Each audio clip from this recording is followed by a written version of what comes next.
Good morning, good afternoon, good evening, and welcome to a post about books. It's called Say It to Your Grave, but Not to Me. People love the illusion that they can remove their traumatic burdens by having them seen by everyone, but some things are better left forgotten. Rather, they are better conveyed through a distanced mode of expression that doesn't create new wounds. This was what I attempted to do through my fictional account of the World Wars and Einstein's first marriage. Today, I saw a book that expressed similar concepts, but in a way that was so raw that it created more wounds than it healed. This is the quote from The Guardian about this book. Books of popular science usually celebrate the wondrous achievements that applied mathematics has wrought in the realms of physics, chemistry, and cosmology. Labatut, born in Holland and resident in Chile, will have none of it.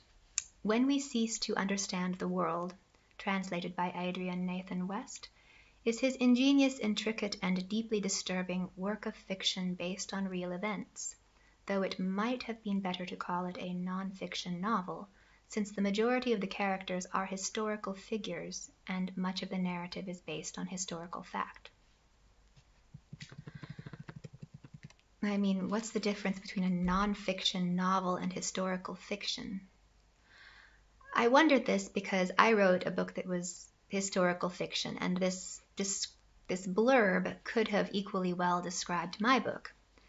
But I used my book to soothe rather than inflame. And the opening of Labatut's book reads like a list of as many horrors as one can string together. This aims to grab people's attention, but when one overdoes the horror, the result is merely repellent. When painful ideas are expressed through fiction, they are often placed in a larger context that makes them less terrifying, yet when they are expressed in the mode of Labatut, they tear through you and fill you with despair. This is not a time for despair or a time to reopen wounds from the last world wars. This is a time for healing and forgetting the pain that will not help us survive. When people can't forget pain that doesn't help them survive, they may go to a doctor and get a diagnosis of fibromyalgia. But did having their pain observed by someone help those people in any way? No, they need help forgetting. My pain today is caused by watching others repeat heavy truths that I've carried. They didn't carry the burden of those truths. They merely saw the burden I wrote onto the internet and picked it up to decorate themselves. Seeing this happen with my fictional work makes me hurry to finish my pop science books before more books are extracted from the fresh words I've pasted on the internet. People who have been pre-approved by the gatekeepers harvest these words, spin them and sell them, even though they've been given to everyone. Maybe they think that no one will track down the source of their repackaged fresh ideas, but they will. I'm just trying to tell people not to buy stolen products sold by publishing houses or by self-publishers. You really have to look at the source of what you're consuming, because a lot of them are just laundering money with their products that they're stealing. When the internet will not allow us to forget the painful things that do not contribute to our survival, we end up with institutional fibromyalgia that prevents our civilization from realizing its full potential. We need pain to remind us not to sit on a hot stove or not to bend our joints past their healthy range of motion. But we don't need to feel the pain of aging. Everyone's joints degrade as we age, but feeling that pain serves no purpose, and that is why, despite having spines that collapse, old people do not collapse from the pain this causes.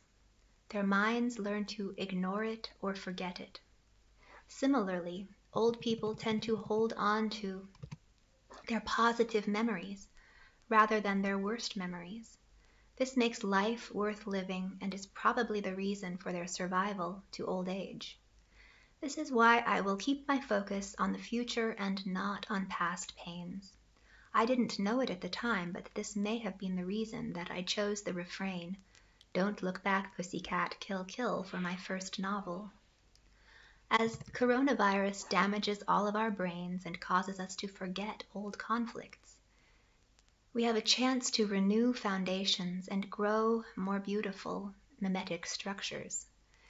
It is also a chance for manipulative people to salt the earth and make sure that everyone remains stilted and blind. I remain optimistic. The world is wide and there isn't enough salt to cover everything. Zombie ideas are created when the dead steal from the living, and some ideas get buried alive, but not all stay buried. Things tend to grow when the rains of spring come. Thank you for watching. Please tune in next time.